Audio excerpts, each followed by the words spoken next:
జై శ్రీ గణేష. మనం మహాభారతం చెప్పుకుంటున్నాం. ఎంతవరకు వచ్చాము? కీచకుడు ద్రౌపదికి చెయ్యరా అని అవమానం చేసేశాడు. అది ధర్మరాజు భీముడు ముందు జరిగిన ఎవరు ఏమి చేయలేని పరిస్థితి నెలకొంది. దాంతో ద్రౌపది ధర్మరాజును అనాల్సిన 4 మాటలు అనేసి ఇది ఇంతటికి కారణం సుదేష్ణాదేవి కదా, సుదేష్ణాదేవి సంగతి చెప్తానని చెప్పేసి సుదేష్ణాదేవి దగ్గరికి బయలుదేరింది. ఇంతవరకు చెప్పుకున్నాం కదా. ఇక ఈరోజు ఎపిసోడ్లో మనము భీముడి దగ్గరికి వెళ్ళి ద్రౌపది ఏం చెప్తుంది, అసలు వాళ్ళ మధ్య జరిగిన, నాకైతే మహాభారతంలో భీముడికి ద్రౌపది మధ్య జరిగేటువంటి సన్నివేశాలు చాలా నచ్చుతాయి. అరే, ఇంత మొరటోడే కానీ ద్రౌపది విషయంలో చంటి పిల్లాడైపోతాడే. ఎందుకంటే మిగిలిన నలుగురు ఏదైనా పని చెప్తే ద్రౌపది చెయ్యాలా వద్దా అని 1కి 4 సార్లు ఆలోచిస్తాడు. కానీ ఒక్క భీముడు మాత్రమే ముందు వెనక ఆలోచించకుండా ద్రౌపది చెప్పిన పని చేస్తాడు. భీముడికి నిజంగా ద్రౌపది అంటే పంచప్రాణం. అంటే మామూలుగా మిగిలిన నలుగురికి మధ్య ద్రౌపదికి జరిగే సన్నివేశాలు ఆ ప్రేమ కూడా చాలా బాగుంటుంది. కానీ ఎస్పెషల్లీ భీముడి దగ్గరికి వచ్చేసి ఇంతటి మొరటోడైన భీముడు ద్రౌపది మీద చూపించేటువంటి ప్రేమ చాలా అద్భుతంగా ఉంటుంది. ఈరోజు ఎపిసోడ్లో మనము ఆ లవ్, ఆ బాండింగ్, వాళ్ళిద్దరి మధ్య జరిగిన సన్నివేశాలు చూద్దాము. సరే, ఇప్పుడు మనం కథలోకి వెళ్దాం. సుదేష్ణాదేవి దగ్గరికి వెళ్తుంది ద్రౌపది. వెళ్ళడమే చాలా కోపంగా కళ్ళన్నీ ఎరపెక్కిపోయి సుదేష్ణాదేవి ముందు వెళ్ళి నిల్చుంటుంది. అప్పటికే సుదేష్ణాదేవికి విషయం అంతా తెలుసు. కానీ ఏమీ తెలియనట్టు, అయ్యో మాలిని, నీకేం జరిగింది? ఇంత అన్యాయం ఎవరైనా చేశారా? అసలు నీకేం జరిగింది? అలా మదిర తీసుకొస్తానని వెళ్ళిన దానివి ఇంతసేపటికి వచ్చావు, ఏం జరిగింది అని అడుగుతుంది. అప్పుడు ద్రౌపది అంటది, తెలిసి కూడా తెలియనట్టు నటించే వాళ్లకు నేనేం చెప్పలేను. కానీ నా మీద ఒకడు చెయ్యి వేసిన తర్వాత వాడు ప్రాణాలతో ఉంటాడు అనుకోవడం అవివేకము. నా భర్తలంతా అదృశ్య రూపంలో గమనిస్తూనే ఉన్నారు. వాడికి మూడింది. వాడిని ఈ పనికి ప్రేరేపించిన వాళ్ళకి కూడా ఇంతకింత అనుభవించాల్సి వస్తుంది అని చెప్పేసి సుదేష్ణ అంటది. అనగానే సుదేష్ణాదేవి కాళ్ళు చేతులు వణికిపోతాయి. ఇక నా తమ్ముడు ప్రాణాలు పోయినట్టే, ఈమె ఆ పులి గృహంలోకి వెళ్ళిన జింక పిల్ల బయటకు ప్రాణాలతో బయటకు వచ్చినట్టు వాడి దగ్గరికి వెళ్ళి కూడా ఈమెకి ఏం కాకుండా బయటికి వచ్చిందంటే ఖచ్చితంగా ఈమె దగ్గర ఏదో శక్తి ఉంది. ఇంకా నా తమ్ముడు ప్రాణాలు పోయినట్టే అని చెప్పేసి భయపడిపోతూ ఇంకా మాలిని ముందు ఏమీ మాట్లాడలేక తలదించుకొని వెళ్ళిపోతుంది. వెళ్ళిపోయిన తర్వాత మిగిలిన పరిచారికలందరూ వచ్చి స్నానం చెయ్యి, అన్నం తిను అని చెప్తే ఆమె అసలు ఒక బగబగ మండే అగ్నిలాగా ఎవ్వరి మాట వినదు. అసలు స్నానం చేయదు, అలాగే తినకుండా అలాగే కూర్చుని ఉంటుంది. రాత్రి 12 గంటలు అవ్వగానే అప్పుడు లేచి స్నానం చేసి కొత్త చీర కట్టుకొని ఎక్కడైతే భీముడు ఉన్నాడో, వంటగదిలో భీముడు ఉన్నాడు కదా, భీముడు ఉన్నటువంటి ప్రాంతానికి వెళ్తుంది. అర్ధరాత్రి 12 గంటలకు వెళ్తుంది ఆమె వెళ్ళేసరికి భీముడు మంచి గాఢ నిద్రలో ఉంటాడు. ఆయన హాయిగా నిద్రపోతుంటాడు. ఆయనను చూడగానే ద్రౌపది అనుకుంటుంది, ఒక నీచుడు నా మీద చెయ్యేశాడు, అయినా కూడా ఏమి పట్టనట్టు ఈయనకి ఎలా నిద్ర పట్టింది అని చెప్పేసి దగ్గరికి వెళ్ళి గట్టిగా తడుతుంది భీముని. తట్టగానే భీముడు వెంటనే లేచి ఎవరు అనగానే నేను అంటది. అనగానే వెంటనే లేచి, నువ్వేంటి ఇంత రాత్రిపూట ఇలా వచ్చావు? నిన్నెవరూ చూడలేదు కదా, నిన్ను చూసుంటే పెద్ద ప్రమాదమే జరిగిపోతుంది అని చెప్పేసి భీముడు మాట్లాడుతుంటాడు. అప్పుడు ద్రౌపది అంటది, పొద్దున నాకు జరిగిన దానికంటేనా ఇప్పుడు పెద్ద ప్రమాదం జరిగేది? అయినా నీకు చీమ కుట్టినట్టు కూడా లేదు కదా, నాకు అక్కడ జరిగిన అవమానంతో బ్రతకాలా చావాలా అని నేను బాధపడుతుంటే నువ్వు మాత్రం హాయిగా నిద్రపోతున్నావా అంటది. అనగానే భీముడు ఒక్కసారిగా తలదించుకొని, ఏం చేయమంటావు చెప్పు, నన్ను నువ్వే చూసావు కదా, అందరూ చూస్తుండగానే వాడి మీదకి చెట్టు పీకి వాడిని చంపబోయాను నేను, కానీ అన్న సైగ చేయడంతో బ్రతికిపోయాము. ద్రౌపది, ఒక్కసారి నువ్వు ఆలోచించు. నేను కనుక ఇప్పుడు వాడిని చంపేయడం నాకు పెద్ద విషయం కాదు. నేను చంపగానే ఈ రాజ్యంలో ఏం చర్చ జరుగుతుంది? ఎందుకు ద్రౌపది విషయానికి వచ్చేసరికి ఆ వంటవాడు చంపేశాడు, అసలు ఆ వంటవాడికి ఈమెకు సంబంధం ఏంటి, ఇద్దరు ఒకేసారి వచ్చారనేటువంటి చర్చ జరగదా? మా అంటే ఇంకొక 13 రోజులు ఉన్నాయి, ఇంత కష్టపడింది ఎందుకు? మళ్ళీ ఇప్పుడు మనం బయటపడితే అరణ్యవాసం చేయాలి, అజ్ఞాతవాసం చేయాలి. నువ్వు చేయగలవా? మళ్ళీ అంతటి కష్టాన్ని భరించే శక్తి నీకుందా? అందుకోసమే కదా అన్న మన మంచి కోసమే చెప్పాడు కదా. వాడు నిన్ను కాలితో తన్నాడు నా ముందు, అలాంటి వాడు ప్రాణాలతో ఉంటాడని నువ్వు ఎలా అనుకున్నావు? ఆ క్షణాన వాడిని చంపలేకపోయాను అంతే తప్ప వాడిని వదిలిపెట్టే ప్రసక్తే లేదు అంటది. అనగానే భీముణ్ణి ద్రౌపది గట్టిగా కౌగిలించుకొని గుండెల మీద పడి వెక్కి వెక్కి ఏడుస్తుంటుంది. ఏడుస్తూ ఏంటి నాకు ఈ కష్టము, నాకు మాత్రం అర్థం కావట్లేదా, ఇప్పుడు మళ్ళీ అరణ్యవాసం అజ్ఞాతవాసం అంటే మనం చేయలేమని చెప్పి. కానీ వాడు నన్ను అంత దారుణంగా అవమానించాడు, నాకు అసలు నిద్ర పట్టడం లేదు. ఆ అవమానం గుర్తుకొచ్చిన కొద్దీ నా నా శరీరం నా నా నా శరీరం నేను ఇంకా తట్టుకోలేను, చావాలన్నంత ఆవేశం నాలో వస్తుంది, నన్ను ఏం చేయమంటావు అనగానే భీముడు కళ్ళలోంచి నీళ్లు కారుతూ ఉంటాయి. ద్రౌపదిని ఏమీ అనలేక మళ్ళీ ఆమెనే తన పైట కొంగు తీసి భీముడు కన్నీళ్లు తూడ్చి ఇలా అంటది, నేను ఎంతటి పాపాత్మురాల్ని, నా గురించే ఆలోచిస్తున్నాను. పాపం ధర్మరాజుని ఈరోజు అనరాని మాటలు అన్నాను. ఆయనని ఎవ్వరూ కూడా అన్ని మాటలు అని ఉండకపోవచ్చు. నేను ఆ కోపంలో ఆవేశంలో అన్ని తిట్లు తిట్టాను.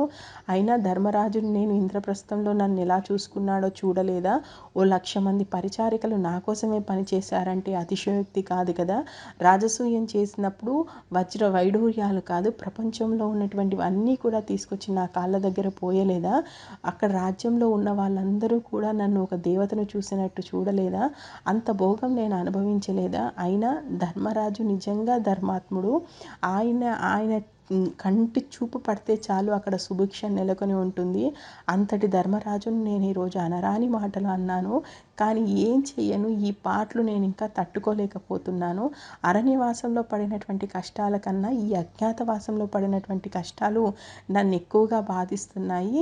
అసలు మొత్తము అంటే విశ్వమంతా కూడా పూజించదగ్గటువంటి ధర్మరాజు ఆ విరాటుడి దగ్గర చెయ్యి కట్టుకొని మాట్లాడుతూ తన పొట్ట తిప్పల కోసం తిప్పలు పడుతుంటే అది చూసి నేను ఎలా భరిస్తున్నానో నాకు మాత్రమే తెలుసు.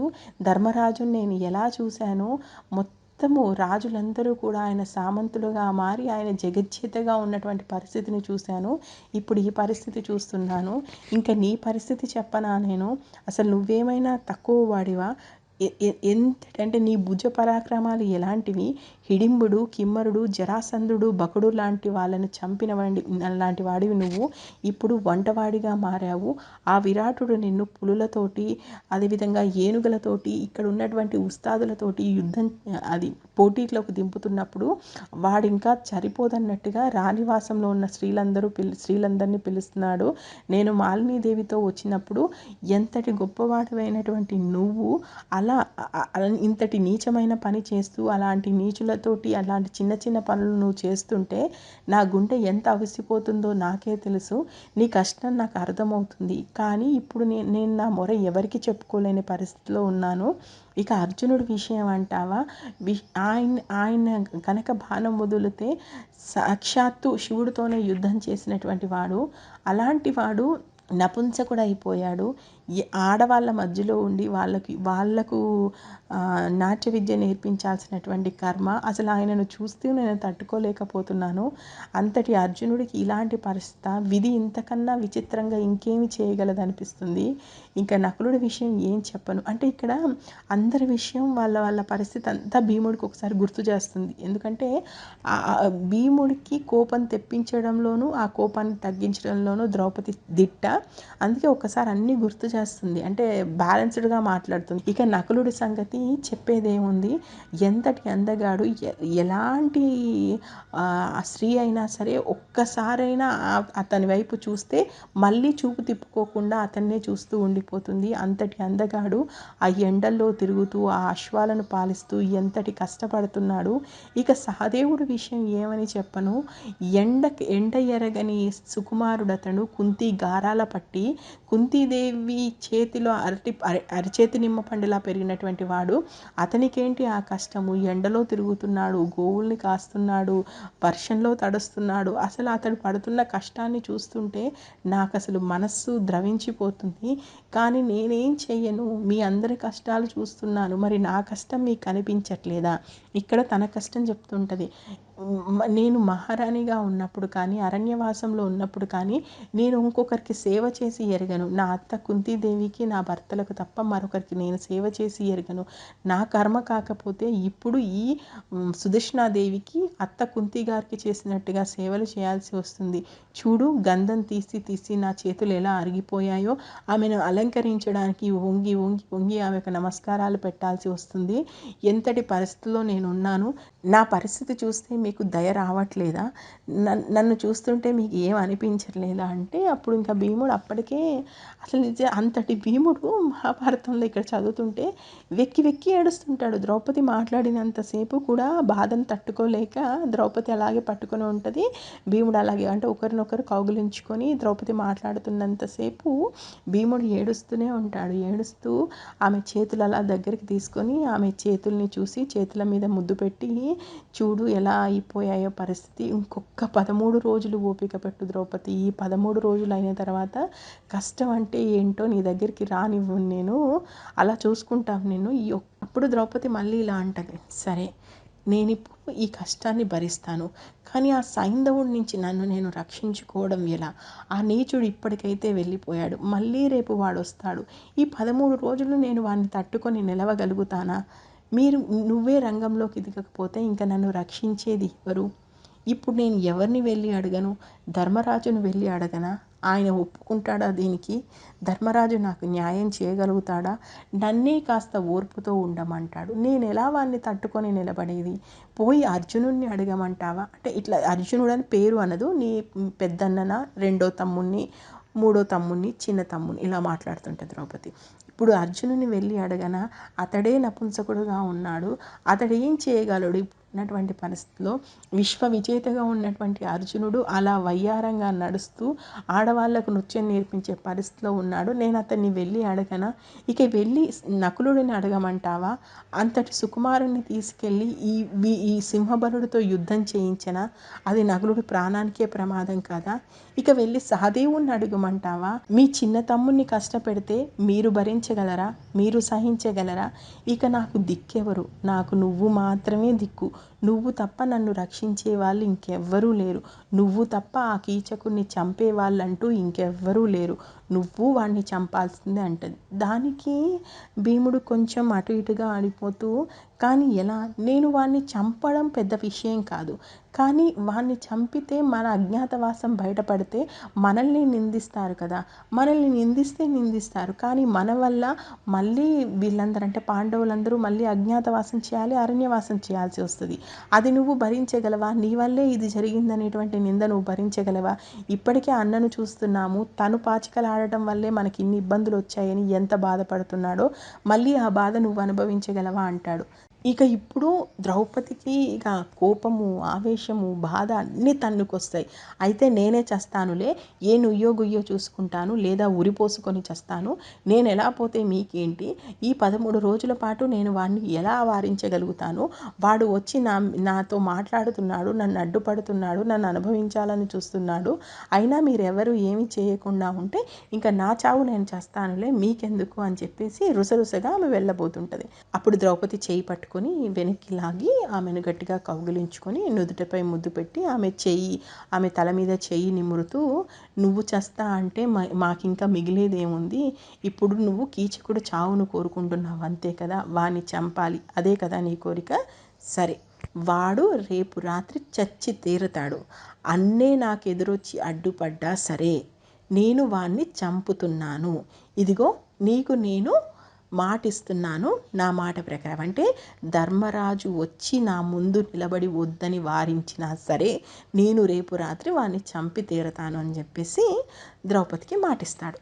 ఇంకా ద్రౌపది గట్టిని ఒకసారి మళ్ళీ భీముని కౌగిలించుకొని సంతోషంతో, నువ్వు మాటిచ్చావంటే ఇంకా అయి తీరుతుంది, ఆ నీచుడు పీడ విరగడైపోతుంది, ఇంకా నేను సంతోషంగా ఉంటాను అని చెప్పేసి సంతోషంగా మళ్ళొకసారి భీముడితోటి ఒక నవ్వుతూ, నేను ఇంకా ఎలాంటి భయం పెట్టుకొని ఈ రాత్రి ఇంకా నేను హాయిగా నిద్రపోతాను, నువ్వు ఉన్నావు అనేటువంటి నమ్మకం నాకుంది అని చెప్పేసి ఇంకా ఆమె అంతఃపురానికి వెళ్ళిపోతుంది. మరి ఇప్పుడు భీముడు వాటిని ఎలా చంపాడు? ధర్మరాజు అడ్డుపడకుండా ఎలా ఉన్నాడు? అసలు భీముడికి కీచకుడికి మధ్య ఎలాంటి యుద్ధం జరిగింది? ఆ తర్వాత ద్రౌపది ఏం చేసింది? ఇది మనం నెక్స్ట్ ఎపిసోడ్లో చూద్దాం. నేను మహాభారతం ఉన్నది ఉన్నట్టు చెప్తున్నాను, మీకు నచ్చితే ఆశీర్వదించండి. ఇప్పటివరకు మహాభారతంలో ఏం జరిగిందో తెలుసుకోవాలనుకుంటే మన ఛానల్లో ప్లేలిస్ట్లోకి వెళ్ళండి, మహాభారతం ప్లేలిస్ట్ ఉంది, మీరు చూడొచ్చు. Thank you. జై హింద్.